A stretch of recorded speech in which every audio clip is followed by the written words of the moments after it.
بسم اللہ الرحمن الرحیم ولم اکن بدعائک ربی شقیہ۔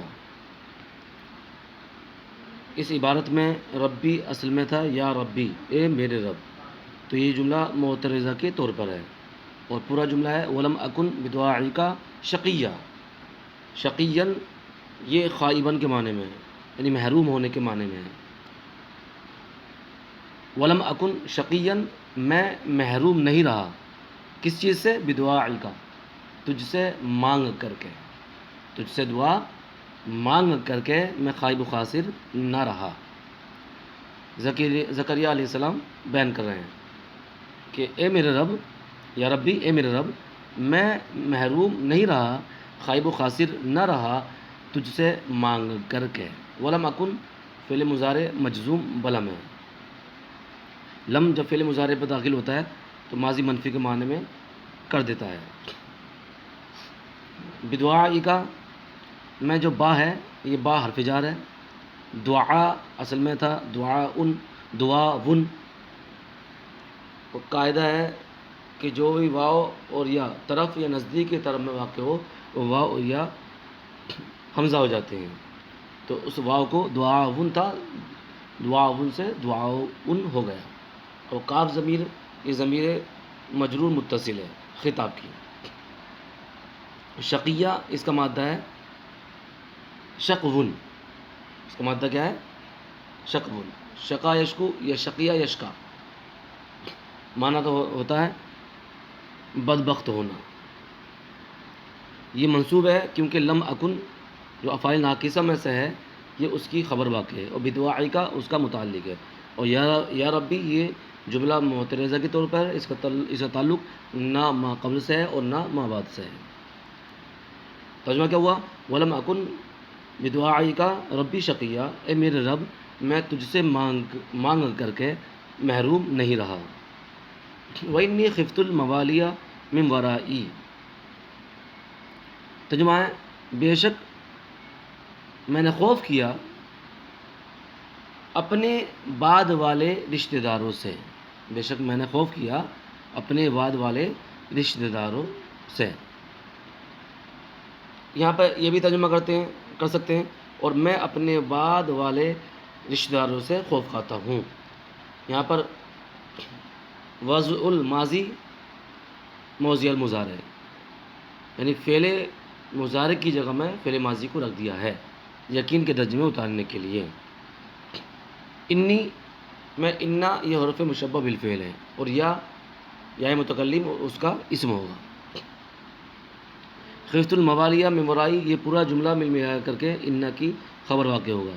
خفتو اس کا یہ سمیع اسم سے خافا یا خافو، اور خافا سے خافا خافا خافو خافت خافتا خفنا، خفتہ خفتما خفتم خفتی خفتما خفتنا خفتو خفنا، تو خفتو یہ بھائی متکلم کا صیغہ ہے سمیع اسم سے۔ اس کا مادہ ہے خوف۔ خفتو اصل میں خویفتو تھا۔ الموالیہ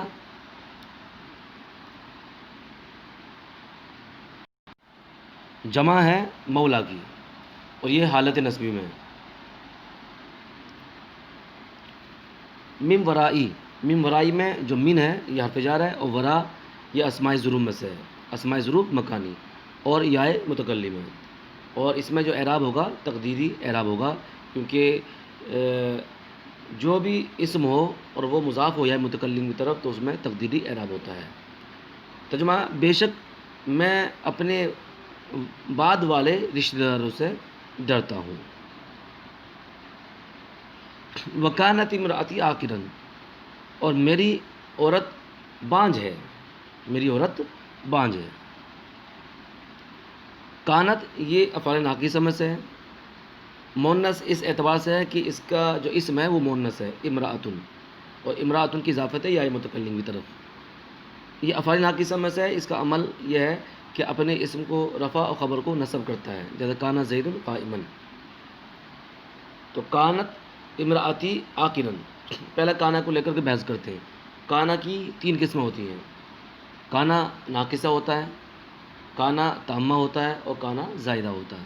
کانا ناقصہ وہ ہوتا ہے جو اپنے معنی دینے میں خبر کا محتاج ہو، اور کانا تامہ یہ اپنا معنی دینے میں خبر کا محتاج نہیں ہوتا ہے، فائل پر پورا ہو جاتا ہے. جیسے کان المطر، اس کا معنی ہے حصل المطر، بارش ہوئی.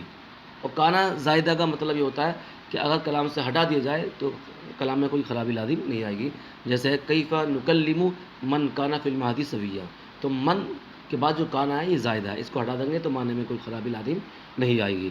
تو کانا کی 3 قسمیں ہوئی، کانا ناقصہ، کانا تامہ اور کانا زائدہ. کانا ناقصہ کی 2 قسمیں ہوتی ہیں پھر، کانا ناقصہ منقطع اور کانا ناقصہ متصل. کانا متصل تو ہے یہ اللہ تبارک تعالیٰ کے ساتھ آتا ہے، لفظ اللہ کے ساتھ استعمال ہوتا ہے. اذا کان اللہ علیما حکیمہ، تو اب یہاں پر تھا کا ترجمہ نہیں ہوگا بلکہ ہے کا ترجمہ ہوگا. اور جو ہم کرتے ہیں کانا زید قائما، 2 ترجمہ کرتے ہیں، زید کھڑا تھا، زید کھڑا ہے. تو زید کھڑا ہے یہ ترجمہ کریں گے تو کانا متصل ہوگا، اور زید کھڑا تھا یہ ترجمہ کریں گے تو کانا منقطع ہوگا. اور کانا منقطع یہ اللہ کے ساتھ استعمال نہیں ہو سکتا بلکہ اللہ کے علاوہ کے ساتھ استعمال ہو جائے گا.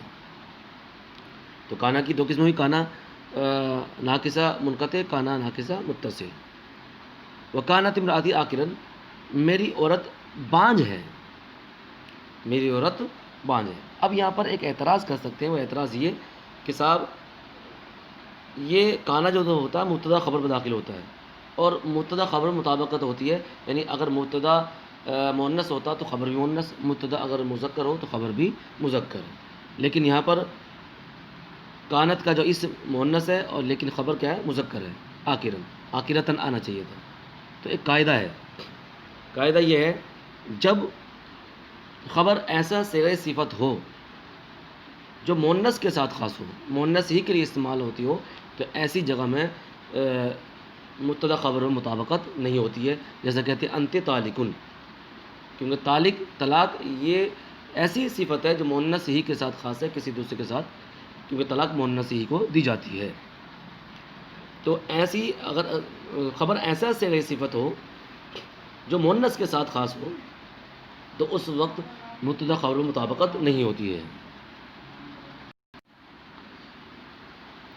ترجمہ وکانتی امراتی آکرن، میری عورت بانجھ ہے.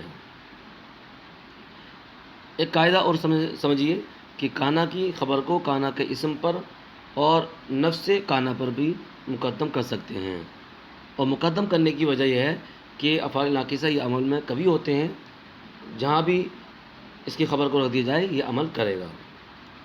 فابلی من لدنک ولیہ، تو مجھے اپنے پاس سے ایک بیٹا ہبہ کر دے، اپنے پاس سے ایک بیٹا ہبہ کر دے. ولین ای ابنن، ولی کی جماعت ہے اولیاء، لیکن یہاں پر اس کا معنی لیا ابنن سے، اس کی تعبیر کی ہے ابنن سے. حبلی، وہابا یہب، فتح یفتح سے یہ حب فعل امر ہے. لی یہ ضمیر مجرور متصل ہے. من لدن کا، اپنے پاس سے. لدا، لد، لد، لد، لدن، لدن، یہ تمام لغتیں ہیں اس میں. لدن یہ مبنی بر سکون ہے.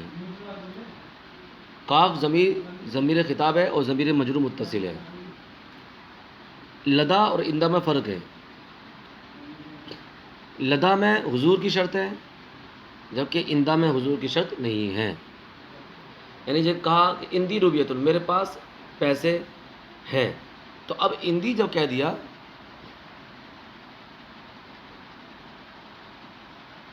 تو اس کا مطلب یہ ہے کہ وہ پیسے میرے پاس ہیں، خواہ میری جیب میں بھی ہو سکتے ہیں اور گھر میں بھی ہو سکتے ہیں، فی الوقت اس کا موجود ہونا ضروری نہیں ہے. اور لدا کہہ دیا تو لدا کا مطلب یہ ہوتا ہے کہ فی الوقت وہاں پر موجود ہے وہ چیز. کہا لدیا روبیت، میرے پاس پیسے ہیں، تو لدا یہ بتا رہا ہے کہ اس وقت اس کے پاس پیسے موجود ہیں، گھر پہ موجود نہیں بلکہ اسی کے پاس پیسے موجود ہیں. تو لدا اور اندہ میں یہ فرق ہے کہ لدا میں حضور کی شرط ہے جبکہ اندہ میں حضور کی شرط نہیں ہے. حب فعل امر ہے، اور فعل امر کئی معنوں کے لیے آتا ہے، آپ نے پڑھا ہے. کبھی التماس کے لیے آتا ہے، کبھی دعا کے لیے آتا ہے، امتنان کے لیے آتا ہے، تصویہ کے لیے آتا ہے، زجر و توبیخ کے لیے آتا ہے، اباحت کے لیے آتا ہے، لیکن یہاں پر جو ہے یہ دعا کے لیے ہے۔ فعل امر یہاں پر اپنے اصل معنی کے لیے استعمال نہیں ہے۔ جو فعل امر کا معنی ہے طلب الفعل علی سبیل الاستعلاء، یعنی فعل کو طلب کرنا اپنے آپ کو بڑا جان کر۔ تو یہاں پر یہ ہب مجھے اپنے پاس سے ایک بیٹا ہبہ کر دے، عطا کر دے، تو یہاں پر یہ دعا ہے۔ اللہ سے جو مانگا جاتا ہے، چھوٹا جب بڑے سے مانگتا ہے تو یہ دعا ہوتی ہے، یعنی اللہ تبارک تعالیٰ سے جب مانگا جاتی ہے تو اس کو دعا کا نام دیتے ہیں، اور چھوٹا بڑے سے مانگتا ہے تو اسے التماس کا نام بھی دیتے ہیں۔ یرثنی و یرث من آل یعقوب، یعنی ایسا بیٹا ہبہ کر دے، یرثنی جو میرا وارث ہو، و یرث من آل یعقوب اور آل یعقوب کا وارث ہو، وجعلہ ربی رضیہ اور میرے رب اس کو اپنی رضا کا حامل بنا۔ یرثنی ورثہ یرث، قاعدہ ہے یرث اصل میں یورث تھا، قاعدہ ہے علامت مضارع مفتوحہ کسر لازم کے درمیان جو بھی واو و یا ہو وہ واو و یا گر جاتا ہے، اسی وجہ سے یرثنی میں گر گیا۔ یرثنی میں جو نون ہے یہ اس کو بولتے ہیں نون وقایا یا متکلم۔ نون وقایا کا مطلب ہے حفاظت کرنے والا نون۔ حفاظت یہ اس طرح کرتا ہے کیونکہ یا متکلم یہ چاہتا ہے کہ مجھ سے پہلے کسرہ آئے، اور فعل یہ چاہتا ہے مجھ پر کسرہ نہ آئے۔ تو یرثنی میں یا متکلم یہ چاہ رہا کہ مجھ سے پہلے کسرہ آئے، تو وہ کسرہ نون نے لے لیا، تو فعل پر کسرہ آنے سے اس نون نے روک دیا، کیونکہ فعل پر کسرہ نہیں آتا ہے، اسی وجہ سے اس کو نون وقایا بولتے ہیں۔ یہ فعل مضارع، اور فعل مضارع کے اعراب کی 4 قسمیں، ان میں سے یہ پہلی قسم میں شامل ہے، یعنی حالت رفع میں۔ اور پہلی قسم کیا ہے؟ صحیح مجرد اور ضمیر بارز مرفوع، تو یہ حالت رفع میں ہے کیونکہ یہ ناصب و جازم سے خالی ہے۔ وَيَرِثُ مِنْ آلِ یعقوب، اور جو وارث بنے آل یعقوب کا۔ یرث یہ فعل مضارع ہے، حالت رفع میں، من حرف جار ہے، اور آل یعقوب میں یعقوبہ یہ غیر منصرف ہے۔ اس میں 2 سبب پائے جا رہے ہیں، ایک اجمہ اور دوسرا علم۔ اجمہ کو پہچاننے کا طریقہ یہ ہے کہ اجمہ جو بھی کلمہ ہو اس کا مادہ اشتقاق نہیں ہوتا ہے، آپ اس کا مادہ نکالنا چاہو گے تو مادہ نہیں نکل پائے گا، لیکن اگر معنی دیکھنا چاہیں گے تو معنی کیسے دیکھیں گے؟ تو معنی دیکھنے کا طریقہ یہ ہے کہ اس کے شروع کے 3 حرفوں کو دیکھا جائے، یعنی لغت میں شروع کے 3 حرفوں سے نکالا جائے۔ اب یعقوب ہے تو یا عین قاف یہ نکالا جائے، آپ کو وہاں پر یعقوب کا معنی مل جائے گا۔ اب یہاں پر آل ہے، آل اور اہل میں یہ فرق ہے، 2 طریقے سے فرق کیا جاتا ہے آل اور اہل میں۔ وہ الگ بات ہے کہ آل و اہل سے ہی نکلا ہے، لیکن آل اور اہل میں 2 طریقوں سے فرق ہے۔ پہلا فرق یہ ہے کہ صاحب آل یہ معزز لوگوں کے لیے استعمال کیا جاتا ہے، خواہ وہ عظمت میں ہو، یعنی دنیاوی اعتبار سے ہو یا اخروی اعتبار سے ہو، جیسے آل فرعون، آل رسول۔ اور حال یا عام ہے، یہ بڑے لوگوں کے لیے استعمال ہوتا ہے اور چھوٹے لوگوں کے لیے بھی استعمال ہوتا ہے۔ دوسرا فرق یہ ہے کہ آل کی اضافت ذوی العقول میں سے مذکر کی طرف ہوتی ہے، مؤنث کی طرف نہیں ہوتی۔ تو آل رسول کہہ سکتے ہیں، آل فاطمہ نہیں کہہ سکتے، برخلاف اہل کے۔ اہل میں دونوں کی طرف اضافت ہو جاتی ہے، تو یہ 2 طریقوں سے فرق تھا۔